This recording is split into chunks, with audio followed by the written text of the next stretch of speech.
I am back with another video. जैसे कि आप मेरी स्क्रीन पे देख सकते हैं कि मैं ट्रायल बैलेंस का एक क्वेश्चन लेके आई हूँ क्लास 11 से आपके लिए।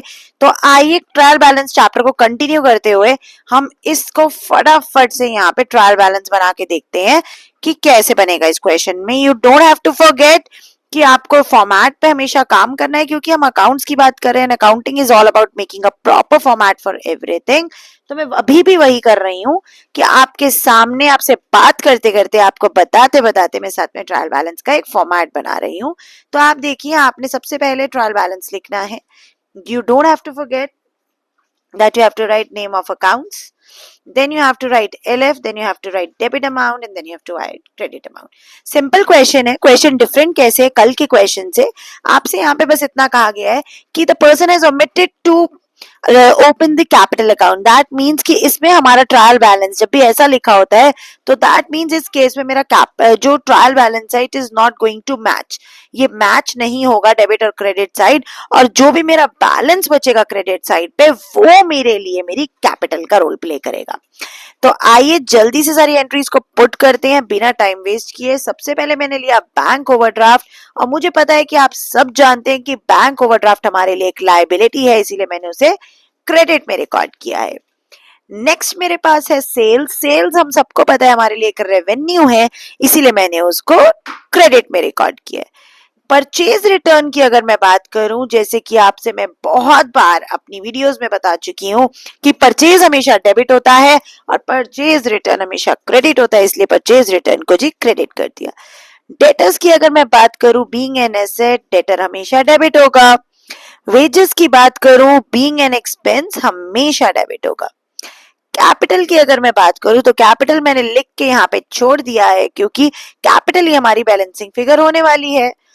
परचेजेस मेरे लिए खर्चा है, इसीलिए हमेशा डेबिट। कैश इन हैंड हमेशा मेरे लिए एक एसेट है, इसलिए डेबिट। क्रेडिटर मेरे लिए एक लायबिलिटी है, इसीलिए क्रेडिट। और सेल्स रिटर्न मेरे लिए क्या है? सेल्स हमेशा मेरे लिए क्रेडिट, लेकिन सेल्स रिटर्न हमारे लिए हमेशा डेबिट। रिवर्स ट्रीटमेंट कर देंगे। इक्विपमेंट्स हमारे लिए क्या है? एक एसेट है, इसलिए 25,000 रुपए हमने डेबिट में डाल दिए। ओपनिंग स्टॉक भी मेरे लिए एक एसेट है, इसलिए हमने ओपनिंग स्टॉक को भी कहाँ पुट कर दिया? I have entered it on the debit side. Now what I have to do is I have to close my trial balance with double line. You can see कैसे मैं अपने trial balance को close कर रही हूँ double line से, और फटाफट से हम निकाल के देखते हैं कि हमारी जो डेबिट साइड ज्यादा आ रही है उसमें क्या अमाउंट बन रहा है। तो 4,05,000 में जब मैंने प्लस किया 96,000, प्लस किया 4,45,000, प्लस किया 8,500, प्लस किया 15,750, प्लस किया 25,000, प्लस किया 3,05,000, तो मेरे पास टोटल आता है 12,91,250। जब मेरे पास ये बैलेंस आ गया तो I write it on both the sides. दोनों तरफ लिखने के बाद मैंने इसमें से अपनी वैल्यूज को माइनस किया जो मुझे क्रेडिट साइड पे दिए, क्योंकि मेरा बैलेंसिंग फिगर तो 100% क्रेडिट साइड पे निकलेगा, वो देख के भी पता चल रहा है, और प्लस क्वेश्चन में भी मुझसे यही कहा गया है।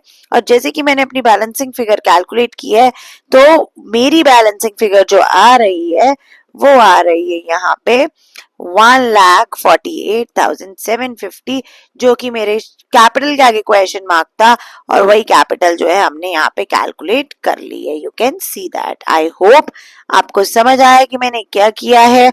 अगर वीडियो पसंद आया तो चैनल को सब्सक्राइब, लाइक, शेयर जरूर करो।